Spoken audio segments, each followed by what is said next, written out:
They handed Estella Jameson over to marry the mountain man like she was cattle being traded for grain. The morning sun cast long shadows across Willow Creek's dusty Main Street as she stood outside the mayor's office, her hands pressed flat against her dark blue dress, the only good dress she owned. 3 days earlier, the killing had started. Samuel Morrison found his prize bull with its throat open to the sky. Strange symbols carved deep into the oak tree nearby, symbols no one in town recognized. The Hendricks family discovered their supply wagon overturned on the North Road, goods scattered like broken promises across the prairie grass. Fear moved through Willow Creek faster than wildfire. Families packed their belongings into crates. Children stopped playing in the streets after dark. The general store ran low on ammunition as every man in town bought extra bullets. Estella continued teaching her small class of children, but parents began keeping them home. She mended clothes for the women who could still afford to pay her.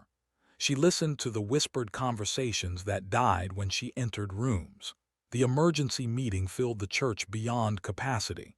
Mayor Augustus Crane stood behind the pulpit, his face gray with exhaustion. Sweat stained his collar despite the cool evening air. "The attacks are escalating," he announced. "Chief Standing Bear denies his people are responsible." Murmurs rippled through the crowd.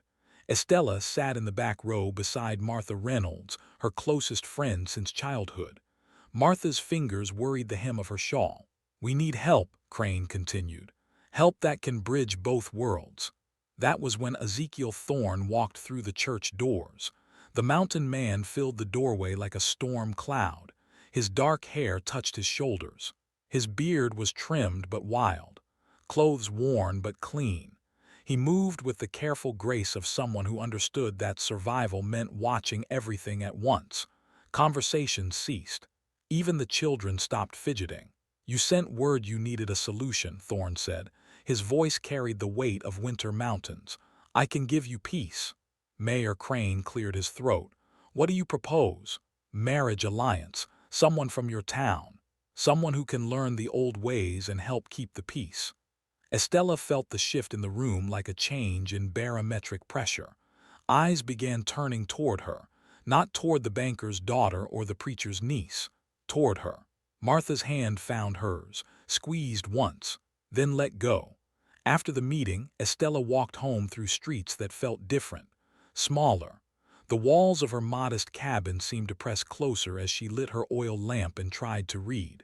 The words blurred on the page. She was still awake when the knock came at midnight. Mayor Crane stood on her porch with 2 other council members. Their faces carried the weight of desperate men making desperate choices. "We need to talk, Estella." She let them in because refusing would only delay the inevitable. They sat around her small table like judges delivering a verdict. "The mountain man's proposal makes sense," Crane began. "A marriage that shows good faith to the tribes, someone who can help maintain peace." Estella kept her hands folded in her lap. "And you chose me. You're intelligent, strong. You understand hardship." What he meant was that she had no family to protect her, no father to object or brothers to raise concerns. What he meant was that trading her away would cost the town nothing. "What if I refuse?" The silence stretched long enough for the oil lamp to flicker. "Chief Standing Bear believes someone is trying to start a war between us and his people," Crane finally said. "If we can't find peace, we'll all lose everything." The weight of the entire town settled on her shoulders. Every child she taught, every woman whose clothes she mended, every family that had shown her kindness over the years. "When?" she asked. "Tomorrow." That night Martha came to help her prepare. They worked in silence, altering Estella's blue dress to serve as a wedding gown. Martha's needle moved with practiced efficiency, but her hands shook. "You could refuse," Martha whispered as dawn approached. Estella looked at her friend's face, saw something there that looked like relief, relief that it was happening to someone else. "Could I?" Martha's needle stopped moving. She couldn't meet Estella's eyes. The morning brought a hastily assembled ceremony in the church where fear had been born. Ezekiel Thorne waited at the altar in a clean shirt and dark vest. His jaw was set like granite. his eyes fixed on something beyond the congregation. Estella walked down the aisle alone, no father to give her away, no mother to adjust her veil. The townspeople watched with expressions caught between guilt and gratitude. Mayor Crane opened his prayer book with trembling hands. "Dearly beloved, we are gathered here today." The words felt hollow, legal sounds to make an ugly transaction seem respectable. Estella's voice caught when she spoke her vows. Thorne's response was barely audible. When Crane pronounced them husband and wife, neither moved to kiss. They stood facing each other like strangers who had accidentally met in a storm. The mountain man's wagon waited outside, supplies already loaded. His horse stamped impatiently against the morning chill. Estella climbed up beside him without looking back at the faces in the church windows. As they rolled out of town, she realized she had just been sold to buy peace for people who considered her expendable. The man beside her said nothing as Willow Creek disappeared behind the dust of their wheels. The mountains ahead looked like broken teeth against the pale sky. The wagon climbed through switchbacks carved into stone older than memory. Estella gripped the seat as wheels found every rut and hollow. Thorne guided the horses with steady hands that never trembled despite the drop yawning beside them. He had not spoken since they left town. The silence stretched between them like a rope pulled taut. Estella studied his profile when she thought he would not notice. The sharp line of his jaw, the way his eyes constantly scanned the ridgelines above them. He sat like a man expecting trouble from every shadow. Pine trees pressed close to the narrow path. Their branches scraped against the wagon sides with sounds like fingernails on wood. The air grew thin and cold as they climbed higher into country that belonged to eagles and storms. 3 hours passed before the cabin came into view. It sat in a clearing carved from the mountainside, backed against granite cliffs that caught the afternoon light. Solid timber construction with a stone chimney that spoke of permanence, not the rough shelter she had expected from a mountain hermit. Thorne pulled the horses to a stop beside a well-built barn. He climbed down without offering to help her. His boots hit the ground with the sound of a man who had walked this earth many times before. Estella descended on her own. Her legs shook from the long ride and something deeper, the knowledge that this place would be her world now. These trees and rocks and empty sky her only companions besides the stranger who had claimed her. "House is yours," Thorne said, the first words he had spoken since the ceremony. "I sleep in the barn." He began unloading supplies from the wagon bed, flour sacks and coffee tins and bolts of fabric she had not seen him purchase, things bought specifically for a woman he did not know and clearly did not want. The cabin door opened on a single room that defied her expectations. Books lined shelves built into the walls. A stone fireplace dominated one end with chairs positioned for reading. The kitchen area held more pots and dishes than one man could use. A woman's touch lingered in details that made her chest tighten. Curtains sewn with care. A quilt folded at the foot of the bed that showed the work of patient hands. Dried flowers hanging from the rafters in bundles that still held traces of summer. Someone else had lived here. Someone who mattered enough for Thorne to keep her things like sacred relics.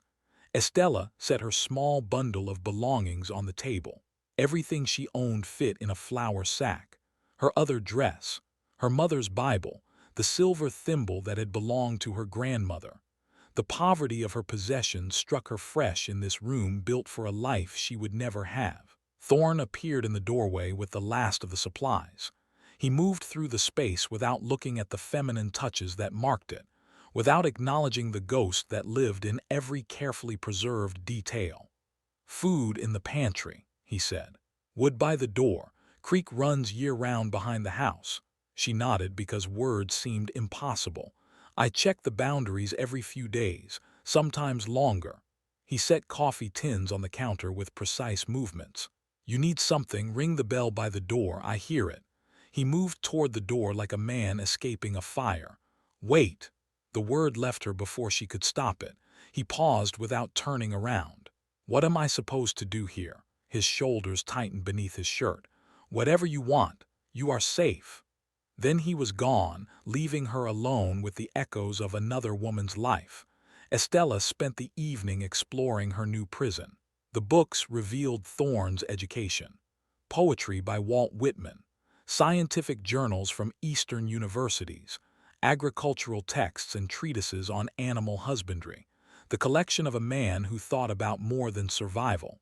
The pantry held enough supplies for months. Salt pork and dried beans and preserved vegetables put up with the skill of someone who understood lean times. Everything organized with military precision. She prepared a simple meal as darkness settled over the mountains.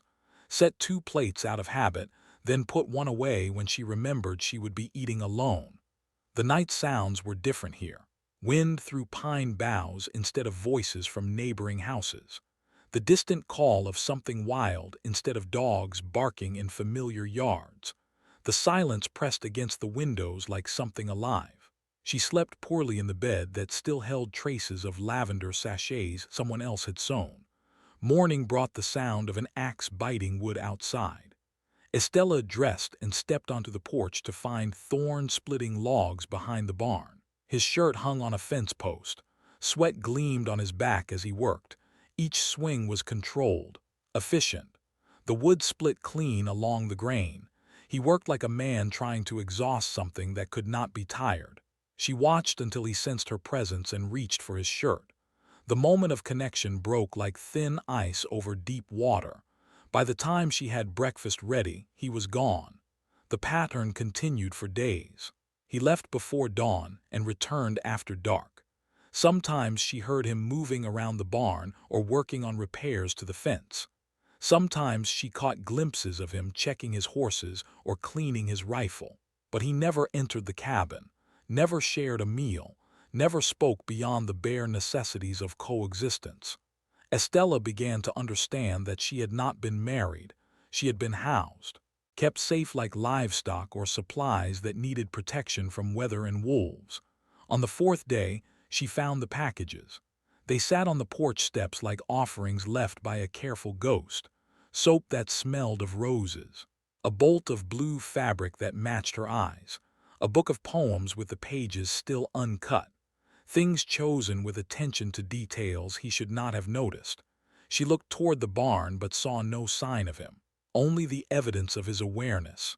His quiet attempts to provide comfort he could not speak aloud. That evening she left a plate of cornbread on the porch rail. By morning it was gone. The next day brought him closer. She saw him pause at the garden plot behind the house, studying the weeds that had taken over what had once been carefully tended rows. His hands opened and closed at his sides like he was fighting the urge to kneel and begin pulling the invaders. "It could be planted again," she called from the window. He straightened like she had fired a shot, walked away without acknowledging her words. But the next morning she found a hoe leaning against the porch steps.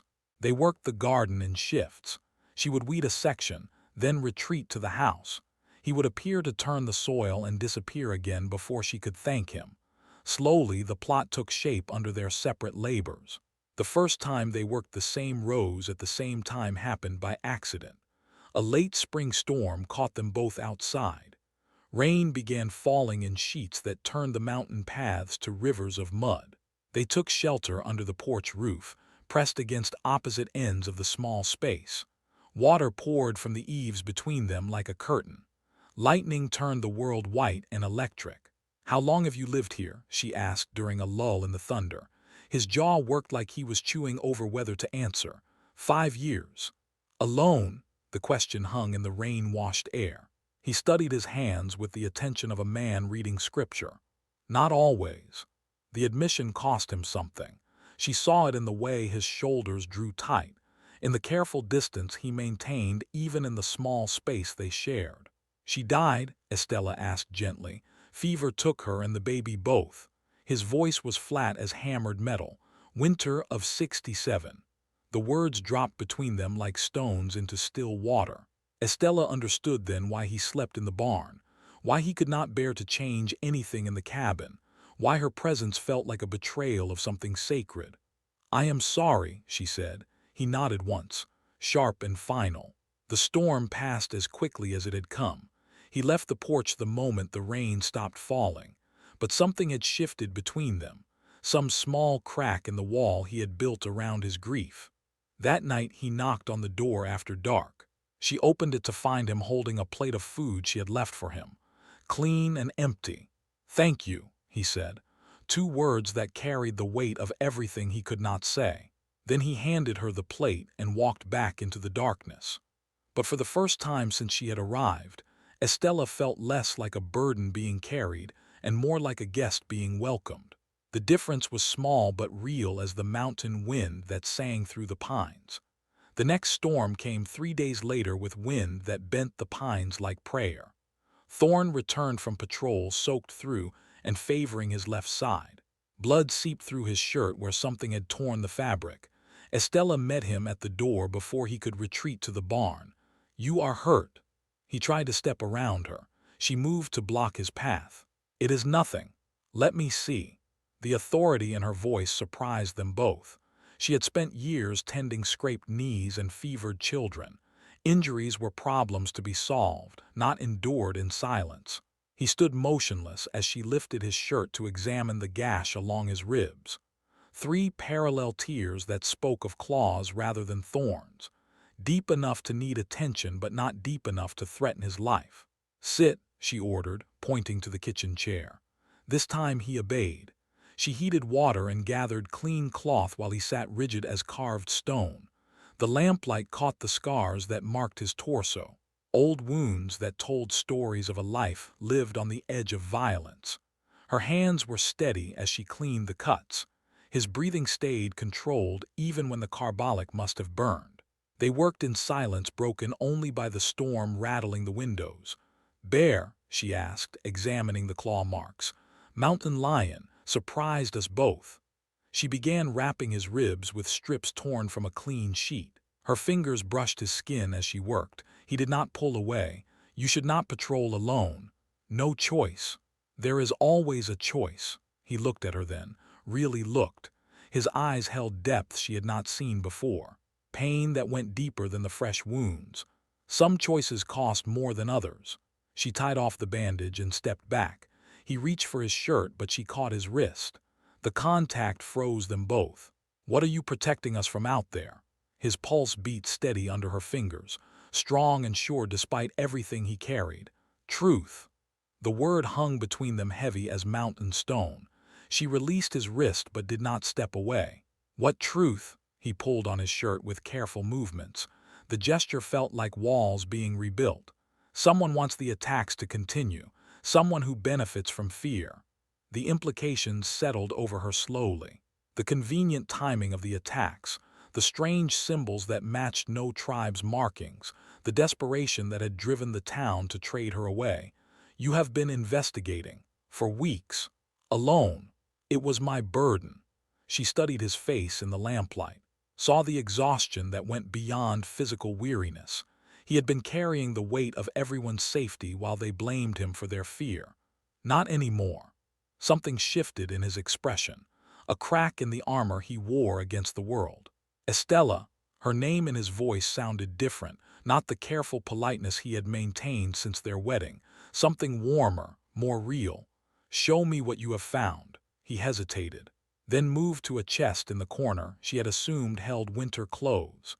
Inside were maps marked with dates and locations, sketches of hoofprints and weapon marks, evidence collected with the patience of a man who understood that truth revealed itself slowly. She spread the papers on the table between them. Her teacher's mind began sorting the information into patterns. "These attacks follow no tribal logic," she said, tracing routes on the map. "They are designed to create maximum fear with minimum risk. Someone who knows both communities, their weaknesses and their prejudices. Someone who profits from conflict." They worked through the night as the storm spent itself against the mountains. Estella's questions drew details from him that he had not shared with anyone. Her insights connected pieces he had been unable to fit together. Dawn found them still bent over the maps, coffee growing cold between them. The domestic intimacy of shared purpose. "I need to see the attack sites," she said. "Too dangerous." More dangerous than letting whoever is behind this succeed. He leaned back in his chair, studied her with new attention. You would do that? Risk yourself for people who gave you away? The question cut deeper than he intended. She thought of Martha's face when the council made their decision, the relief in the townspeople's eyes when she accepted their bargain. Not for them, she said quietly, for what is right. Something in his expression softened, the hard edges worn smooth by her words. I lost them because I could not protect them. His voice was barely above a whisper. Sarah and the baby. Fever came and I could do nothing. The confession hung in the morning air between them, raw and undefended. That was not your fault. Was it not? I brought them to this place, isolated them from help that might have saved them. She understood then why he slept in the barn, why he could not bear to touch the things Sarah had left behind. Guilt was eating him alive from the inside. Keeping yourself from living will not bring them back. He flinched as if she had struck him.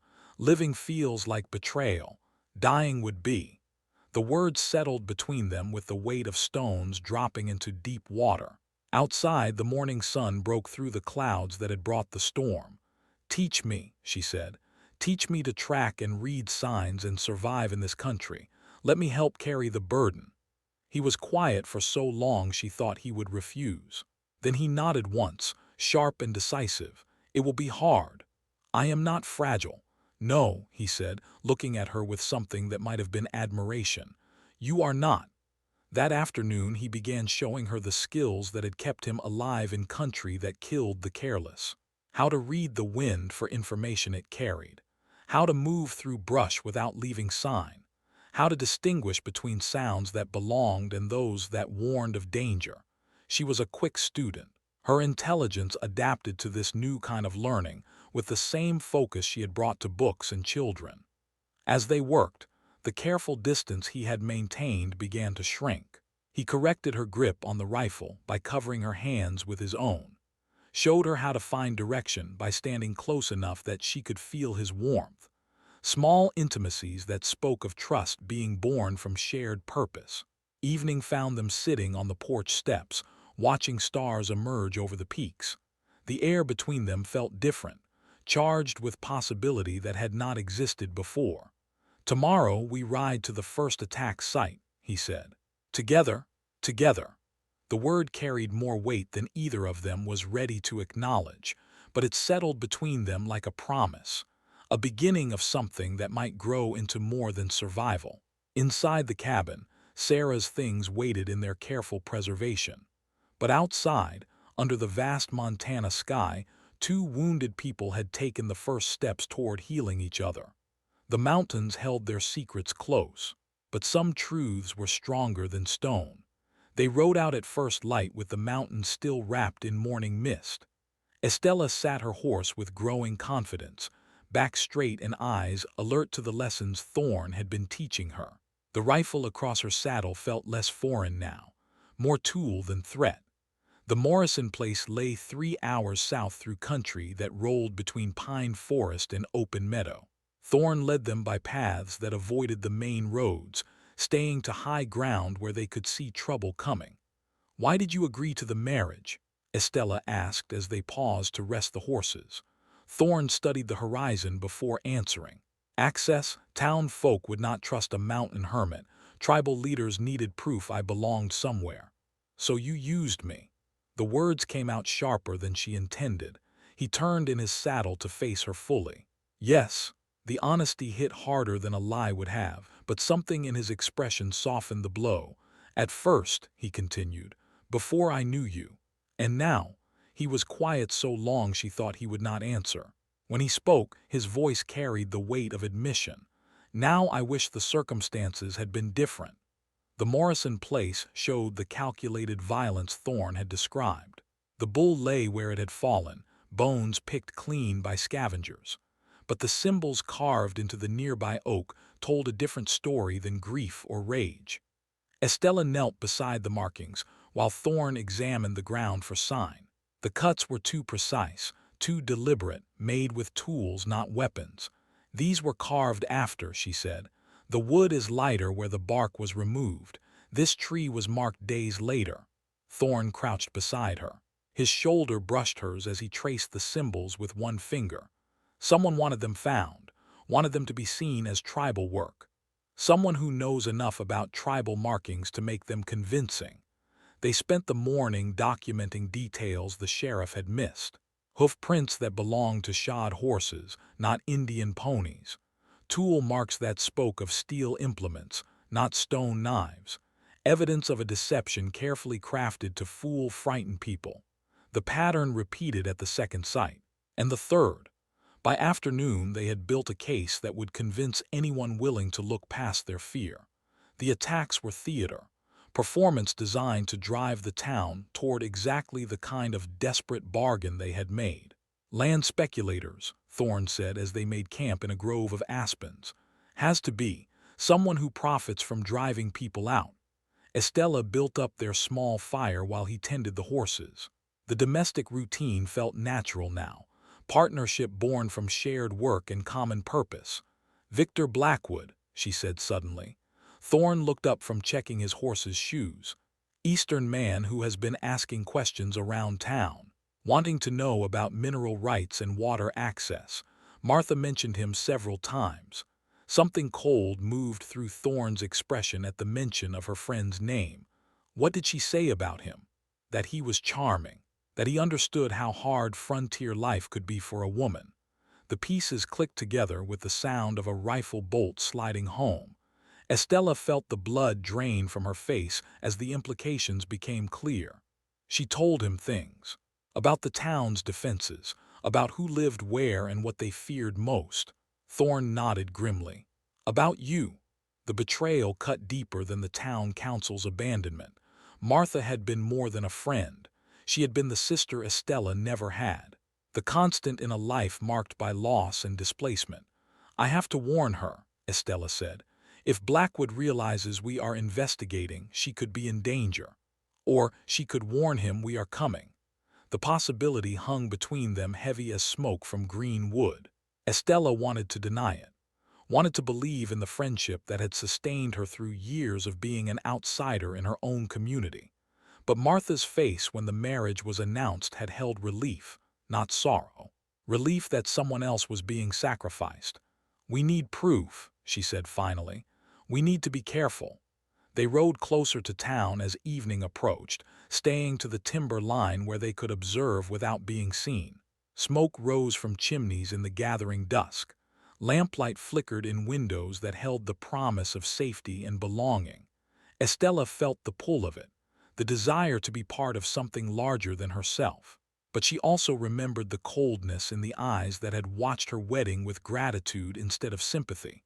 I never belonged there, she said quietly. Thorne followed her gaze to the lights below. Where do you belong?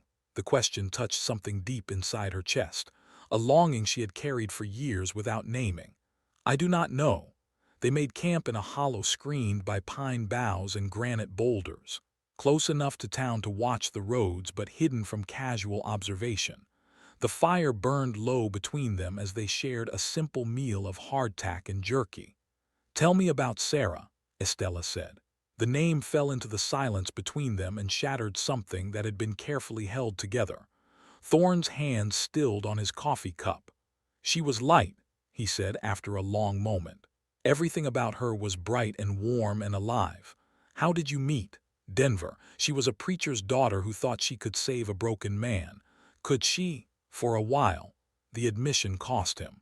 Estella saw it in the way his shoulders drew tight, in the careful distance he put between his words and the pain they carried. The baby. A son, born too early when the fever took hold. He lived 3 days. Estella understood then why he kept Sarah's things like sacred relics, why he could not bear to change anything in the cabin they had shared. Grief had frozen him in place, unable to move forward or back. What was his name? Matthew. The name dropped into the firelight and settled there, real and present and heartbreaking in its simplicity. Tell me about him. So he did, haltingly at first, then with growing warmth as memory overcame caution. He spoke of tiny fingers that gripped with surprising strength, of eyes that seemed to hold wisdom beyond their brief experience. of hope that had burned bright and died too soon. Estella listened without offering empty comfort. Some grief was too deep for words, but sharing the weight of it made the burden bearable. When the fire burned low, she moved to sit beside him on the fallen log that served as his seat, not touching but close enough to feel his warmth in the mountain cold. "They would want you to live," she said softly. His breathing changed, became careful and controlled in the way of a man fighting tears he could not afford to shed. "How do you know?" "Because love wants the beloved to flourish, even after the lover is gone." He turned to look at her then. Really look, with eyes that held depth she was just beginning to understand. "Is that what this is?" he asked. "Between us?" The question hung in the thin mountain air, dangerous and necessary and true. "I think it might be." He reached for her hand, interlaced their fingers with the care of a man handling something precious and fragile. "I am afraid," he said. "So am I." They sat in silence as the stars emerged overhead. Two wounded people acknowledging the possibility of healing, of hope, of something that might grow into the kind of love that could weather any storm. The lights of Willow Creek flickered below them, but for the first time since leaving town, Estella felt like she was already home. They crept into town before dawn while mist still clung to the valley floor. Estella led Thorne through back alleys she had walked as a child, past gardens where she had helped plant seeds, between houses that had never quite felt like home. Martha's cottage sat at the edge of town, where the prairie began to claim the land back from civilization. A single lamp burned in the front window despite the early hour. Estella's chest tightened at the familiar sight. How many evenings had she spent at that kitchen table, sharing dreams and fears with the woman she had considered a sister? How many secrets had she whispered in that front room, all of them now weapons in the wrong hands? Thorne touched her shoulder, a steadying presence in the face of approaching betrayal. "You do not have to do this," he said quietly. "Yes, I do." She approached the door alone. Martha answered on the second knock, still in her nightgown with her hair loose around her shoulders. Her face lit up when she saw Estella, then quickly shadowed with something that might have been guilt. "Estella, what are you doing here? May I come in?" Martha glanced past her toward the shadows where Thorne waited. "Is he with you?" "Yes." Something flickered across Martha's expression, fear or calculation or both. "Of course, come in." The cottage felt smaller than Estella remembered, more cramped and desperate. Martha moved around the kitchen with nervous energy, putting on coffee and straightening things that did not need straightening. "How are you finding married life?" Martha asked without meeting her eyes. "Educational." Martha's hand stilled on the coffee pot. "What do you mean?" "I have learned much about the attacks on the town, about who might benefit from driving people away." The color drained from Martha's face. She set the pot down with hands that trembled slightly. "I do not know what you mean." Estella studied her friend's face, saw the lines of strain around her eyes, the careful way she held herself as if expecting a blow. "Victor Blackwood," Estella said softly. Martha flinched as if the name had physical weight. "He is just a businessman, someone who understands that frontier life is hard for women." "What did he promise you, Martha?" The question hung in the kitchen air between them. Martha's composure began to crack under the weight of it.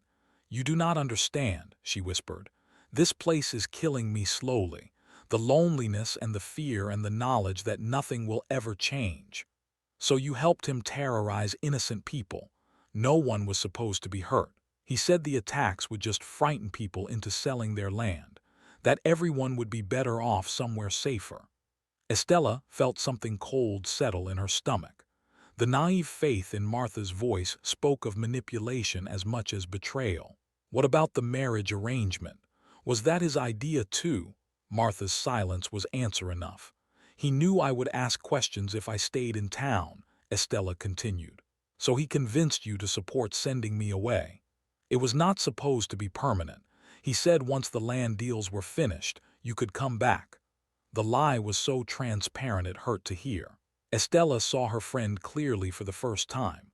Not the confident woman she had admired, but someone desperate enough to believe any promise that offered escape from her circumstances.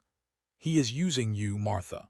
When this is over, he will disappear and leave you to face the consequences alone. Martha's hands twisted in her nightgown. You are wrong. He cares about me. He has shown me letters from women who have made new lives in San Francisco.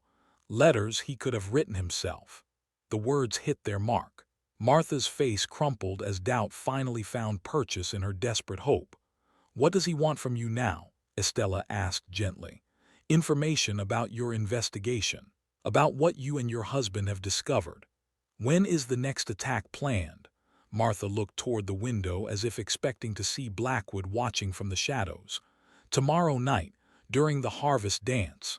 He said it would be the final one, enough to convince everyone to accept his offers. Estella felt the pieces click into place.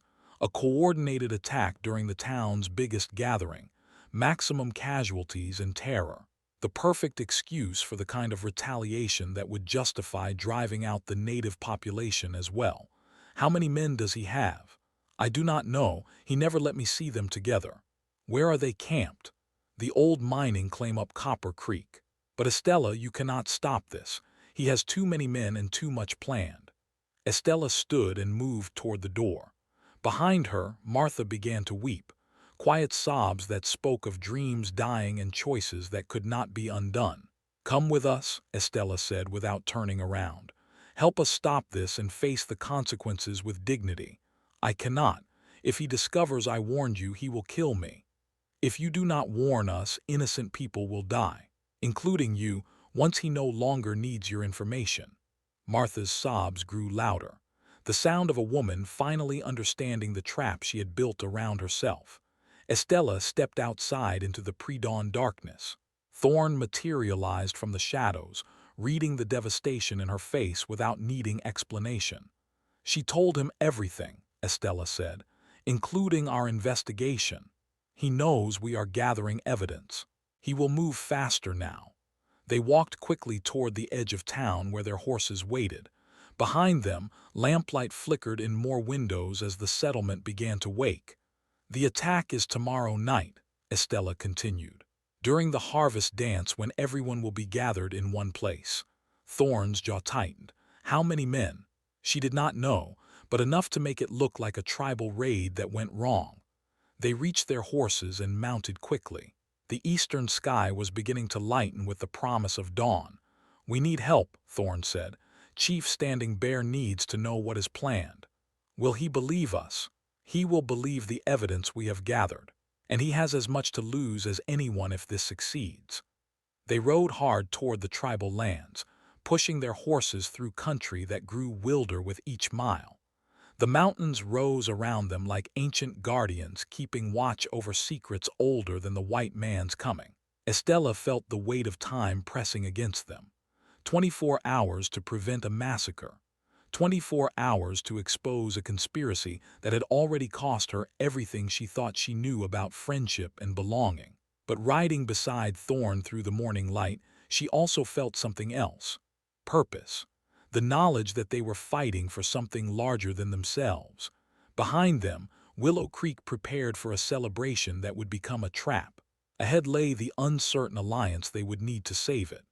The sun climbed higher, burning off the mist and revealing the hard edges of the world they were racing to protect. In the clear mountain air, every detail stood out sharp and unforgiving, including the dust cloud rising from the direction of Copper Creek. Blackwood's men were already moving. Chief Standing Bear listened to their evidence with the stillness of stone weathered by countless storms. His weathered hands traced the sketches and maps they had gathered, reading the truth in details that spoke louder than words. My young warriors suspected this, he said finally. The attacks felt wrong, clumsy, made to be seen rather than to achieve purpose. Thorne leaned forward over the council fire. Blackwood plans to strike tonight during the harvest dance. Make it look like your people broke the peace. Then both our communities will demand blood. War will follow, and in the chaos, he will claim the land he wants. Estella studied the chief's face in the firelight, saw the weight of leadership in every line and shadow, the burden of making choices that would determine whether his people lived or died. How many warriors can you muster? Thorne asked. Enough, but if we are seen fighting alongside the town, Blackwood will claim we staged the attack ourselves. The trap was elegant in its cruelty. Any response they made could be twisted to serve Blackwood's purpose. Estella felt the edges of the conspiracy closing around them. We need proof, she said, evidence that cannot be disputed. Witnesses, Standing Bear agreed. People from the town who can see the truth with their own eyes. They spent the morning planning while Blackwood's men moved into position. The chief's scouts reported armed riders taking cover in the hills surrounding Willow Creek. Too many to fight directly, too well positioned to surprise. We let them start the attack, Thorne said, then expose them when they least expect it. It was a dangerous gamble. People would die before the truth could be revealed. But any other course led to war and greater slaughter. Estella felt the weight of every life that hung in the balance. Children she had taught, families who had shown her kindness despite their prejudices. Even Martha, trapped by choices she no longer knew how to escape. As evening approached, they rode toward town with a small group of the chief's most trusted warriors. Men who had fought in the old wars and understood that survival sometimes required uncomfortable alliances. The harvest dance was already underway when they reached the edge of Willow Creek. Lanterns strung between buildings cast warm light over couples moving to fiddle music.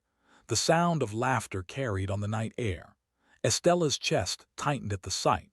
These people had traded her away without hesitation, but they were still her neighbors, still the community that had raised her and shaped her understanding of right and wrong.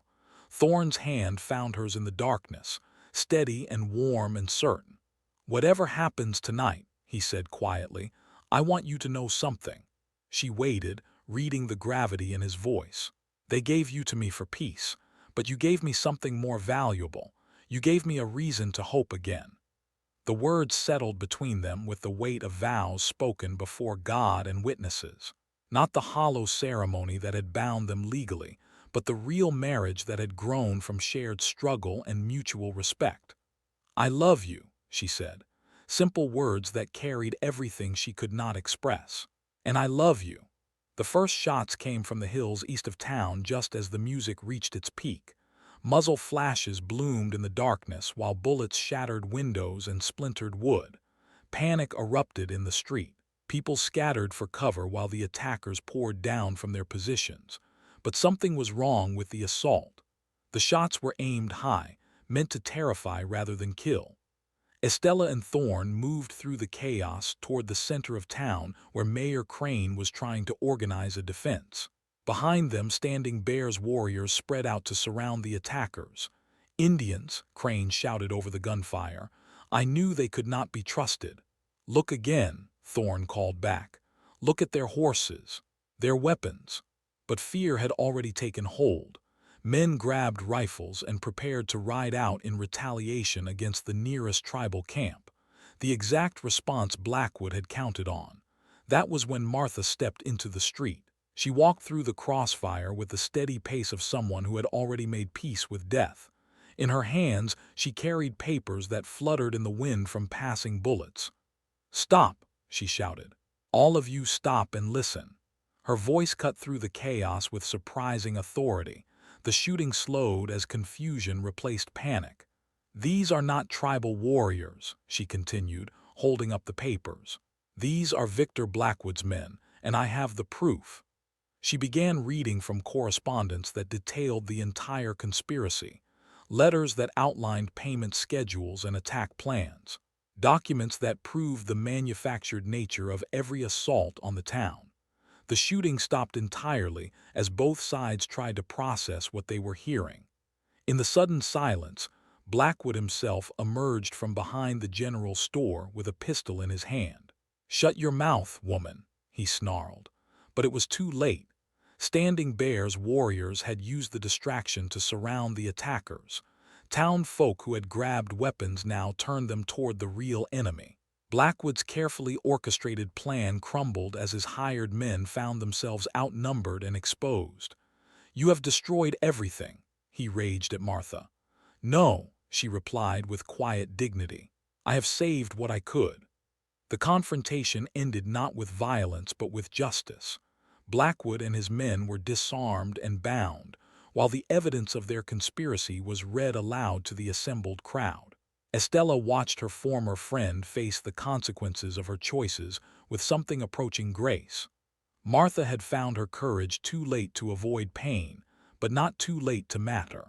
As dawn broke over Willow Creek, the real work began, building trust between communities that had been manipulated into fear, creating relationships based on truth rather than prejudice.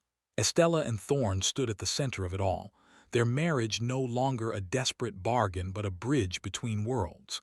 They had found love in the midst of deception, hope in the face of despair. A week later, they stood before the same altar where their journey had begun. But this time, the church was filled with witnesses from both communities. This time, the vows they spoke came from choice rather than obligation. Martha sat in the front pew, awaiting trial, but granted freedom to attend the ceremony of the friendship she had nearly destroyed. Her face carried the marks of sleepless nights and hard-won wisdom. Chief Standing Bear served as one of the witnesses, his presence a symbol of the peace that had grown from understanding rather than fear. When Mayor Crane pronounced them husband and wife, Estella and Thorne kissed with the passion of people who had chosen each other against all odds, who had found in their unlikely union the foundation for something larger than themselves. They built their new home at the boundary between communities, where the road from town met the path to tribal lands, a place where children from both cultures could come to learn from Estella's teaching and Thorne's knowledge of the land. Their love story became the foundation for a different kind of peace, not the fragile truce born from fear, but the lasting accord that grew from mutual respect and shared purpose. In the evenings, they would sit on their porch and watch the sun set over the mountains that had witnessed their transformation. Two wounded people who had found healing in each other's arms, who had discovered that true love was not about possession or transaction, but about choosing each other daily and building something beautiful together. The mountains kept their secrets, but some truths were stronger than stone, some bonds deeper than the roots of ancient trees, some love powerful enough to change the world, one heart at a time. And that is all to the story for now. Please let me know where you are tuning in from. Perhaps we will create a story there. Consider liking this video and subscribing to our channel. And if you enjoy our content, click this video on your screen. I promise you it's worth watching. See you tomorrow.